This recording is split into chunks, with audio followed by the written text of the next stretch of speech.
Is it on? There we go. Good. I like to walk around. It's like I've become a moving target in politics. So if I stand in one spot too long, someone's going to bound hit me.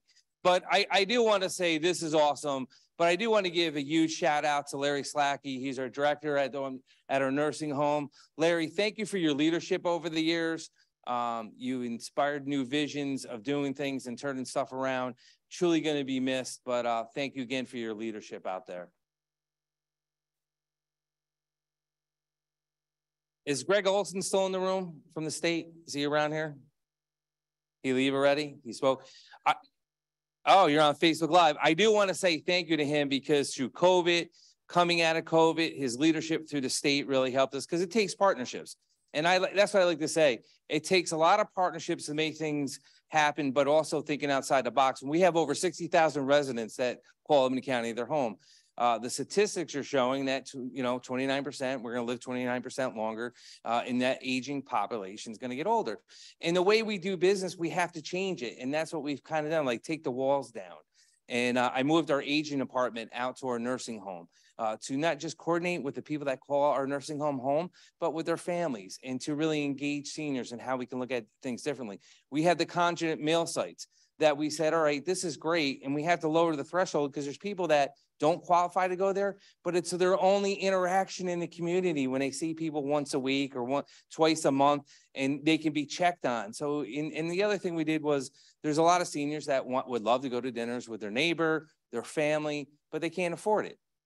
So we took a unique opportunity, got a grant through the state, and now they can go to different restaurants that are participating in this and go to any restaurant they want that are, that's on board with it and have lunch with somebody and not, say, hey, I can't afford it or I got to watch what I'm ordering. So it's really just thinking outside the box. And with the World Health Organization 2018, or I think, 2016, we got recognized from them to be an age-friendly community. But we need to continue to think outside. Thank you to the only person back there. That dollar paid off on the way in. So I do want to say, but it takes coming out of your comfort zone. But it really takes the men and women or the backbone in the aging community that are in our nursing homes, that are in our senior centers and making it happen. I've looked at every senior center in our county and there's one city that doesn't have a senior center. Village of Colony has the best senior center. I've had debates with my counterpart across the river in Rensselaer County and, we were arguing over him and I said, hey, our senior centers beat you. Well, now he just put a simulated golf, redid it, movie theater and everything else. So now I got to step up the game. And that's okay, competition. But I will say what you get from this organization here is I learn more talking to people here that say, hey, this works, this doesn't work. I'm going to steal it from your county, your respective agency. If it works, I'm going to take credit. If it doesn't, I'm going to blame you very quickly. That's why I'm in politics and you're not. So, but we only learn when we communicate and talk. And honestly, it's the one thing I just said earlier, and it drives people crazy. And I go, it's CCR. Communicate, coverage, and you get results. Because if you're not communicating, you're not going to get coverage, and you're not going to have the results. Because at the end of the day, we all have the same goal, regardless of our egos or regardless of how we feel about situations. Taking care of that senior, give them hope and opportunity at the end of the day. And it breaks my heart when I see people in different countries, and I don't want to call them out, that are getting themselves arrested because they can't afford to live. So they go to prison and they get 3 meals. That's not the answer. We have to take care of our seniors. We have to have a community where they can get around and be independent. And that's the one thing I like what we did at our nursing home, because it's not a nursing home. And Shaker Rehabilitation Center, I want to get that right because he's going to get mad I'm saying nursing home.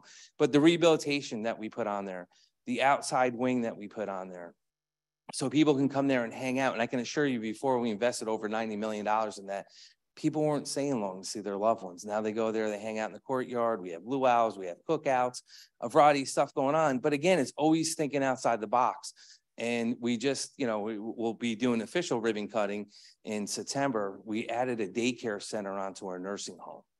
And for our employees, to take care of our employees, to say, look, we appreciate what you're doing, taking care of these people. Now we're going to take care of you. So your children are right here and you can check on them on your breaks. You can go over if something's happening and you're not going out of your way to drop them off. And guess what? We're going to absorb most of the cost for the daycare.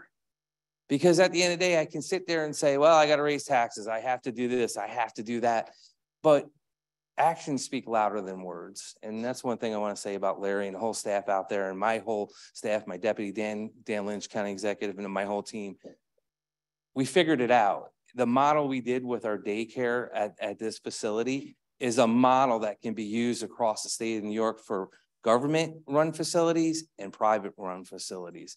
And really doing a partnership with the union out there to make sure that we're giving, practically free daycare to our workers. It's going to attract people to come work for us. We've gotten a lot of inquiries, Larry, I believe. When I was out there, people are talking about it and how they get on the list. We have 66 slots, and it's something that we just don't want to run Monday through Friday, 7 days a week, 12 hours, because your shifts aren't the same. We got to grow, and we have to adapt to the senior population and not just talk about it. And I had this nice lady, she was giving me hell, I'll be honest with you, and that's okay. And she's like, why do you even care? You don't. I said, I care because it's going to be me someday. And I want to make sure my kids just don't stick me in a corner and abuse me like I abused them for all these years, right? So it's the same thing.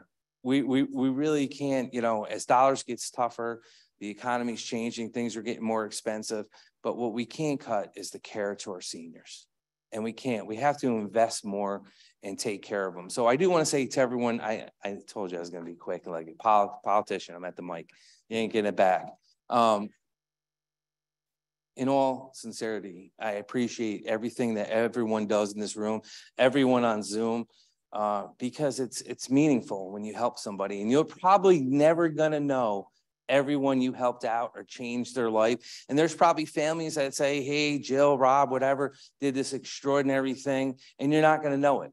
Or that person's life who doesn't say much, and you're really taking care of them and showing them the love and dignity and doing stuff that no one else has. You really have changed people's lives. And unfortunately, sometimes we don't take enough time in society to take a step back and say, thank you.